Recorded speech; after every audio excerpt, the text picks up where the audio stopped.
What's up, everyone? So I'm out here on a night ride again. I was door dashing earlier and I sat for an hour and a half and didn't get a single order, so that pretty much tells me what the rest of the night is going to be like. So I came home and grabbed the GoPro and decided to come out for a night ride. Been a while since I made a video, and that's because I had surgery on my right cheek. I had a cyst that had grown over last winter, and then about 3 or 4 months ago it ruptured. Just had like a tiny leak, and it was really annoying because every day I had to keep wiping my cheek because, you know, just a slow leak, and eventually it all drained out, but the cyst pocket was still there. So instead of filling back up again, it would just continue to slowly leak. I went in and got the cyst pocket cut out, and basically what they do is they numb the whole area and then they cut your cheek open. They got the cyst pocket cut out and they sewed me back up. I think I had like 5 or 6 stitches. I haven't been able to come out and make any videos because I couldn't wear my full face helmet. I could have used my half helmet and wore my GoPro chest mount, but I don't really have a setup for that. I've done it before. I ran like a lav mic under my shirt and then, you know, up out of the collar and attached it to my half helmet, but you know, it's not really the greatest setup. So I figured I'd wait until I was able to wear my full face again. I already got the stitches out and it's pretty much healed up, but there's still like a little scab there. So I just cover it with the band-aid anytime I go out, because I don't want to run the risk of the scab breaking and then bleeding again, because it already did it once. And luckily I had a band-aid with me. I was smart enough to put one in my pocket and just bring it with me. I don't know, I think I like scratched my cheek and broke the scab off. But I still got a band-aid on it now because it's got a little scab on it. And then I put the full face on, and it's not too tight, but it's snug. But with the band-aid, it'll be alright. Surprisingly, I didn't have any pain at all afterwards.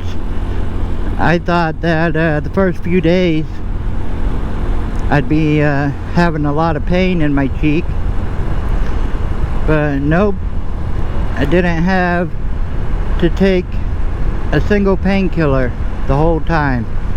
Had the stitches in for a week, and then I got them out, and it's been 3 weeks now since the surgery.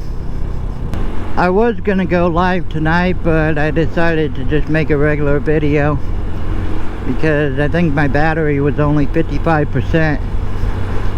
If it was 100%, then I would have gone live and it would have lasted about an hour. But at 55%, I thought, well, I'll just go ahead and make a normal video. So for those wondering when I'm going to take my long distance scooter trip, I decided I'm just going to wait until it cools down, because it's just been way too hot and humid around here. And I plan on wearing full gear whenever I take that trip. I don't wear it here in town because I mostly ride when I'm in town. I don't really go out of town. But if I'm going on a long trip, I'm going to wear it. So I'm going to be wearing the pants and the boots and jacket, which I don't have right now. I only got the helmet and the gloves. But I can't wear all that stuff anyway in the heat, because I am missing like 70 to 75% of my sweat glands. And the reason why is because when I was little, still in a walker, I got into the kitchen with my walker and I went up to the stove and I pulled a pan of boiling hot water off the stove, and it poured all over me. So I ended up having to have skin grafting done on pretty much my whole body.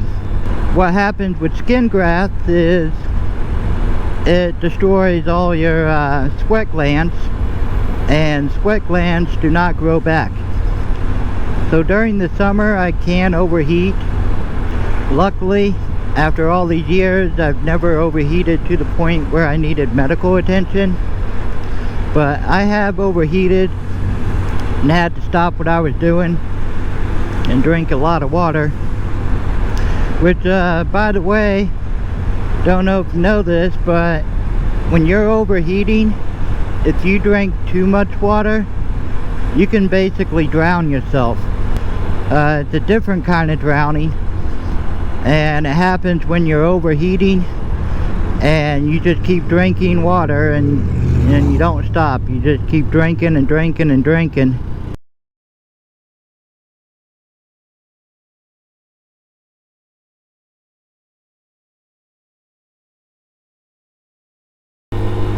So as far as the road trip, I'm just gonna wait until it cools down. That way I'll be able to wear the full gear without any worry of overheating. There's been times where I'd come out just riding around town in shorts and a t-shirt when it was over 100 degrees. And a few times while stopped at a stoplight, I would start to feel a little dizzy. So even in shorts and a t-shirt, riding, you know, with the wind on me, I can still overheat. Well, I'm gonna go ahead and end the video because I think the battery's about to die. It's pretty low right now. So I'm gonna end it here before it cuts off. So thanks for watching. Hope you enjoyed, and I will see you again next time.